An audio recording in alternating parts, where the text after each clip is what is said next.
ആദ്യ സിനിമ മുതൽ തന്നെ ശ്രദ്ധിച്ചു തുടങ്ങിയ സംവിധായകരിൽ ഒരാളാണ് ഖാലിദ് റഹ്മാൻ. രോഹിത് വി എസ്, മധു സി നാരായണൻ, ജിത്തു മാധവൻ, ചിദംബരം, സക്കരിയ മുഹമ്മദ് തുടങ്ങി പുതുതലമുറയിലെ നിരവധി സംവിധായകർ ആദ്യ സിനിമ കൊണ്ട് തന്നെ സിനിമാ പ്രേമികൾക്കിടയിൽ ശ്രദ്ധിക്കപ്പെട്ടവരും ചർച്ച ചെയ്യപ്പെട്ടവരുമാണ്. എന്നാൽ ആ നിരയിൽ ക്രാഫ്റ്റ് കൊണ്ട് പ്രിയപ്പെട്ട സംവിധായകനായി മാറിയ ആളാണ് ഖാലിദ് റഹ്മാൻ. സഹോദരന്മാരായ ഷൈജു ഖാലിദും ജിംഷി ഖാലിദും ക്യാമറാമാൻമാരായി കരിയർ തിരഞ്ഞെടുത്തപ്പോൾ സംവിധായകന്റെ കുപ്പായമിടുക എന്ന റഹ്മാന്റെ തീരുമാനം എന്തുകൊണ്ടും മികച്ചതായിരുന്നു എന്നാണ് അദ്ദേഹത്തിന്റെ ഓരോ സിനിമയും കാണുമ്പോൾ തോന്നുക. കയോറ്റിക് എനർജി നിറഞ്ഞ യൂത്തിന്റെ വൈബറിഞ്ഞെടുത്ത തല്ലുമാലയും റിയലിസ്റ്റിക് കഥ പറച്ചിലൂടെ ശക്തമായ പൊളിറ്റിക്സ് സംസാരിച്ച ഉണ്ടയും എടുത്തത് ഒരാളാണ് എന്ന് ആലോചിക്കുമ്പോഴെല്ലാം ഒരു തരം രോമാഞ്ചം അനുഭവപ്പെടാറുണ്ട്. ലിജോ ജോസ് പെല്ലിശ്ശേരിക്ക് ശേഷം ഇത്രയധികം ജോണർ മലയാളത്തിൽ പരീക്ഷിച്ച ഒരേയൊരു സംവിധായകൻ ഖാലിദ് റഹ്മാൻ മാത്രമേയുള്ളൂ. ഇന്ന് നമ്മൾ സംസാരിക്കുന്നത് ഖാലിദ് റഹ്മാൻ സിനിമകൾ എന്തുകൊണ്ട് മികച്ചതാകുന്നു എന്നാണ്. ഈ വീഡിയോയിലേക്ക് സ്വാഗതം. ഖാലിദ് റഹ്മാൻ സിനിമകൾ പൊതുവെ നായകന്മാരെയോ വില്ലന്മാരെയോ കുറിച്ചല്ല സംസാരിക്കാറുള്ളത്. നമ്മൾ നിത്യജീവിതത്തിൽ കാണുന്ന, ഒരർത്ഥത്തിലും പൂർണ്ണരല്ലാത്ത പിഴവുകൾ സംഭവിക്കുന്ന തീർത്തും നമ്മെപ്പോലുള്ള ആളുകളെക്കുറിച്ചാണ് ഖാലിദ് റഹ്മാന്റെ സിനിമകൾ സംസാരിക്കാറുള്ളത്. ഉണ്ട എന്ന സിനിമയെടുത്താൽ തീർത്തും സാധാരണക്കാരായ പോലീസുകാരുടെ കഥ പറയുന്ന സിനിമയാണ് ഉണ്ട. നമ്മൾ മുമ്പ് മലയാളത്തിൽ കണ്ടിട്ടുള്ള ക്ലീഷേ പോലീസ് സ്റ്റോറി അല്ല ഉണ്ടയിലേത്. തീർത്തും നിസ്സഹരായ ഒരു കൂട്ടം പോലീസുകാരുടെ കഥയാണ് ഉണ്ട. മമ്മൂട്ടിയുടെ മണി എന്ന കഥാപാത്രം അതുവരെ മമ്മൂട്ടി ചെയ്ത പോലീസ് വേഷങ്ങളിൽ നിന്ന് തീർത്തും വിഭിന്നമാണ്. മമ്മൂട്ടിയുടെ അമാനുഷികന്മാരായ മുൻകാല പോലീസ് കഥാപാത്രങ്ങളിൽ നിന്ന് വ്യത്യസ്തനാണ് ഉണ്ടയിലെ മണി. അയാൾ നമ്മൾ നിത്യജീവിതത്തിൽ കാണുന്ന സാധാരണക്കാരനായ പോലീസുകാരനാണ്. തല്ലുമാലയെടുത്താൽ ആ സിനിമയുടെ ഭാഷ മാത്രമാണ് ബിയോണ്ട് ലൈഫായി നമുക്ക് തോന്നുക. അതിലെ കഥാപാത്രങ്ങൾ നമ്മൾ കണ്ടിട്ടുള്ളവർ തന്നെയാണ്. ലവ് എന്ന സിനിമയെടുത്താൽ മലയാളം അന്നുവരെ സംസാരിച്ച പ്രണയത്തെക്കുറിച്ചല്ല റഹ്മാൻ പറയുന്നത്. മറിച്ച് പ്രണയത്തിൻ്റെ ഡാർക്കർ സൈഡാണ് ലവ് എന്ന സിനിമയിലൂടെ റഹ്മാൻ കാണിക്കുന്നത്. സാധാരണക്കാർക്ക് റിലേറ്റ് ചെയ്യാൻ കഴിയുന്ന പൂർണ്ണരല്ലാത്ത മനുഷ്യരാണ് റഹ്മാന്റെ കഥാപാത്രങ്ങൾ. പോളിഷ് ചെയ്തല്ല ഒരു കഥാപാത്രത്തെയും റഹ്മാൻ അവതരിപ്പിക്കാറുള്ളത്. സ്വാഭാവികമായി കഥയിൽ വികാസം പ്രാപിക്കുന്നവരാണ് റഹ്മാന്റെ കഥാപാത്രങ്ങൾ. ജീവിതത്തിൻ്റെ സൗന്ദര്യം പൂർണ്ണതയിലല്ല, അപൂർണതയിലാണ്. അല്ലെങ്കിൽ ജീവിതം എന്താണോ അതുതന്നെയാണ് ജീവിതത്തിൻ്റെ സൗന്ദര്യം എന്ന ഫിലോസഫിയാണ് റഹ്മാൻ സിനിമകൾ പങ്കുവെക്കുന്നത്. മേക്കിൻ സ്റ്റൈലിലേക്ക് വരുമ്പോൾ ഒരു സ്റ്റോറി ഏത് രീതിയിൽ മികച്ചതാക്കാൻ പറ്റുമോ ആ രീതിയിൽ മേക്ക് ചെയ്യുക എന്നതാണ് റഹ്മാന്റെ വഴി. സാധാരണ മേക്കിങ്ങിലൂടെ കഥ പറഞ്ഞാൽ കണക്റ്റാകാൻ സാധ്യതയില്ലാതിരുന്ന സിനിമയാണ് തല്ലുമാല. വൈബ്രൻ്റായ ഷൂവിൽ ചളിയാക്കിയാൽ അപ്പോൾ തല്ലുന്ന യുവാക്കളുടെ കഥയാണ് തല്ലുമാല പറയുന്നത്.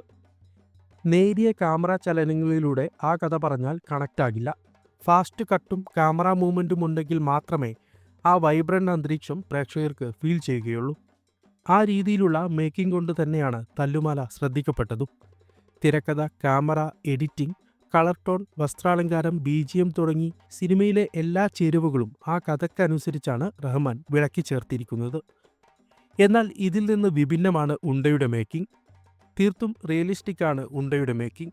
ഉണ്ടയിൽ ലുക്മാന്റെ കഥാപാത്രവും അഭിറാമിന്റെ കഥാപാത്രവും തമ്മിൽ തല്ലുകൂടുന്ന സീനും തല്ലുമാലയിൽ ലുക്മാനും ടൊവിനോയും തമ്മിലുള്ള പള്ളിയിലെ തല്ലും താരതമ്യം ചെയ്താൽ മാത്രം മതിയാകും ഖാലിദ് റഹ്മാന്റെ പ്രതിഭ മനസ്സിലാക്കാൻ. ലവ് എന്ന സിനിമയിലേക്ക് വരുമ്പോൾ കഥാപാത്രങ്ങൾ അനുഭവിക്കുന്ന അതേ സഫോക്കേഷൻ പ്രേക്ഷകരും അനുഭവിക്കുന്ന തരത്തിലാണ് അതിൻ്റെ മേക്കിംഗ്. എഡിറ്റിങ്ങിലും ക്യാമറയിലും കാണിക്കുന്ന ഒരു ഗിമ്മിക്കും ലവിലില്ല. കഥയുടെ ആത്മാവ് ചോരാത്ത തരത്തിലുള്ള മാച്ചിങ് കട്ടുകളും ക്യാമറ മൂവ്മെൻറ്റും മാത്രമേ ലവ് എന്ന സിനിമയിൽ നമുക്ക് കാണാൻ സാധിക്കുകയുള്ളൂ.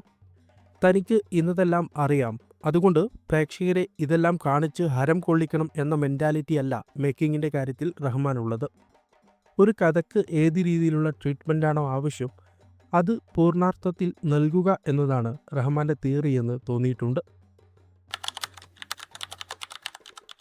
സ്റ്റോറി ടെല്ലിങ്ങിലാണ് ഖാലിദ് റഹ്മാൻ മികച്ചു നിൽക്കുന്നത്. എല്ലാം പ്രേക്ഷകന് സ്പൂൺ ഫീഡിംഗ് ചെയ്യണം എന്ന് വിശ്വസിക്കുന്ന സംവിധായകനല്ല റഹ്മാൻ. പൂർണ്ണാർത്ഥത്തിൽ പ്രേക്ഷകരെ വിശ്വസിച്ചാണ് അദ്ദേഹം കഥ പറയാറുള്ളത്. പ്രേക്ഷകർ കഴിവുള്ളവരാണെന്നും അവർക്ക് താൻ ഉദ്ദേശിക്കുന്നത് മനസ്സിലാക്കും എന്നുമുള്ള ബോധ്യത്തിൽ തന്നെയാണ് റഹ്മാൻ കഥ പറയാറുള്ളത്. ഉണ്ടയിലെ പൊളിറ്റിക്സ് എല്ലാം വളരെ സട്ടിലായാണ് കാണിച്ചിട്ടുള്ളത്. പക്ഷേ വളരെ ലൗഡായി തന്നെ പ്രേക്ഷകർക്ക് ആ പൊളിറ്റിക്സ് മനസ്സിലാകുകയും ചെയ്യും. റഹ്മാൻ്റെ സ്റ്റോറി ടെല്ലിങ്ങിൽ കോംപ്ലിക്കേറ്റഡായി തോന്നിയത് ലവിലേത് മാത്രമാണ്. നായകൻ്റെ ഈഗോ അതിൽ കഥാപാത്രങ്ങളായി വരുന്നുണ്ട്. ഈ സൈക്കോളജിക്കൽ സിംബോളിസം കൊണ്ടാണ് ലവ് എന്ന സിനിമ അധിക പേർക്കും മനസ്സിലാകാതെ പോയത്. എന്നാൽ പ്രേക്ഷകർക്ക് മനസ്സിലാക്കാനുള്ള ഹിന്റ് റഹ്മാൻ നൽകുന്നുണ്ട്. അനുരാഗ് കരിക്കിൻ വെള്ളം എന്ന തൻ്റെ ആദ്യ സിനിമയിൽ വളരെ ലൈറ്റ് ഹാർട്ടഡ് ആയിട്ടുള്ള കഥ പറച്ചിൽ രീതിയാണ് റഹ്മാൻ പരീക്ഷിച്ചത്. ഒരു കവിത പോലുള്ള എഴുത്തും മേക്കിങ്ങുമാണ് അനുരാഗ് കരിക്കിൻ വെള്ളത്തിൻ്റേത്. എന്നാൽ രണ്ടാമത്തെ സിനിമയായ ഉണ്ടയിൽ തീർത്തും റിയലിസ്റ്റിക്കായ കഥ പറച്ചിൽ രീതിയാണ് അവലംബിച്ചിട്ടുള്ളത്.